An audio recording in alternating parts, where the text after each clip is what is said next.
intro to real estate investing. I get a lot of questions about this, so I'm going to just give a broad overview. If you have questions, please leave them in the comments. I would love to address those in other videos, but I need to know what questions you have before I can get into that. So I suggest that you buy a home on an FHA mortgage. They also have rural development loans that don't require a down payment.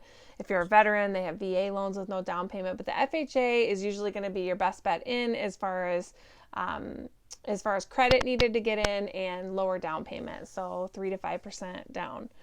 And then you can live in this home for a couple of years as your primary residence, fix it up, sell it, and then you can do it again. So with the profits that you make, you can put those back into the down payment on your next home. So maybe this time you do conventional, you could do 5 to 20% down, and you can fix this one up. If you want to continue to do it with your main residence, that's more than fine. You can do that also.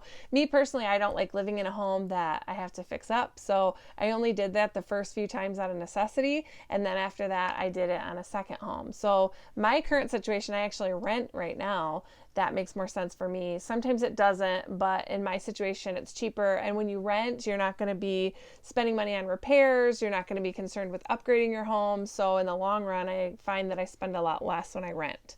So I rent a home. And I currently, right now, I have one home on land contract that I bought cash with profits that I had saved from flips. And then I'm closing on a home now that's going to be a conventional loan.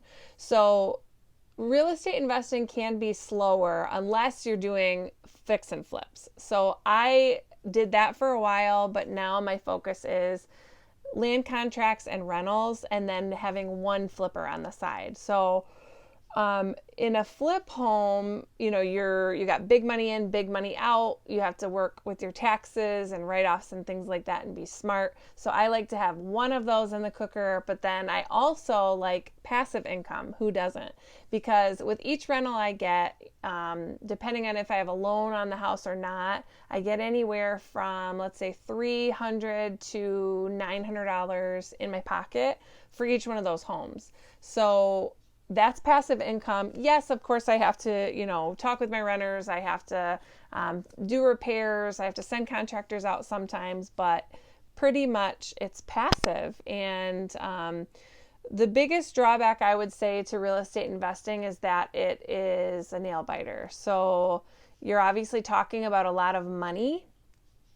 So there's a lot of risk involved. People think when they buy a house, oh my gosh, what if it has foundation issues, or what if it, needs a new roof, or all these big things. You always have to be planning for that. So what I've learned in real estate is that it's just about how much sweat equity and how much money can you put into a home. Most homes can be salvaged. Most homes can be restored. It's just, you have to make sure that your price points make sense. So you'll have a lot of people telling you that it's not a good idea, or that you shouldn't do it, or that it's risky. Yes, it is. It's not for everybody. But if you're somebody who is okay with taking risks and okay with taking a loss now and again and learning from your mistakes, you have to remember that none of the mistakes or setbacks are actually mistakes. They're all learning experiences. So each time that I flipped a house, or each time that I've started a business, stopped it and started another one, I have learned something. So none of those were failures. Every single one of those was a learning experience. So being your own business owner and flipping houses, again, not for everyone. You do have to be a brave person, a brave individual who says, yep, this is the house, I'm buying it, I am putting everything into it, and then I'm doing it again. So there's not really that, safe paycheck every 2 weeks. So that's why it's smart to keep a day job and do this on the side. If this is your only income, it's going to be a little riskier.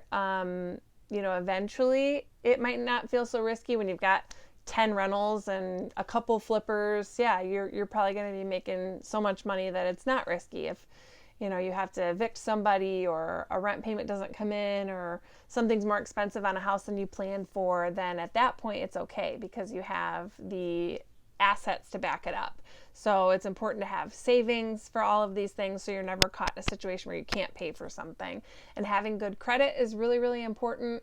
And the more loans you get and you pay responsibly, the better your credit will get. I can make videos on credit as well because it's not common sense credit and how you build it.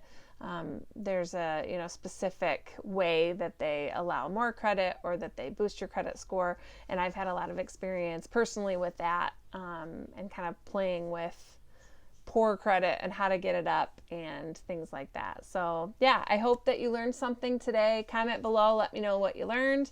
Comment below, ask me a question. I would love to address it. Mwah! Be successful.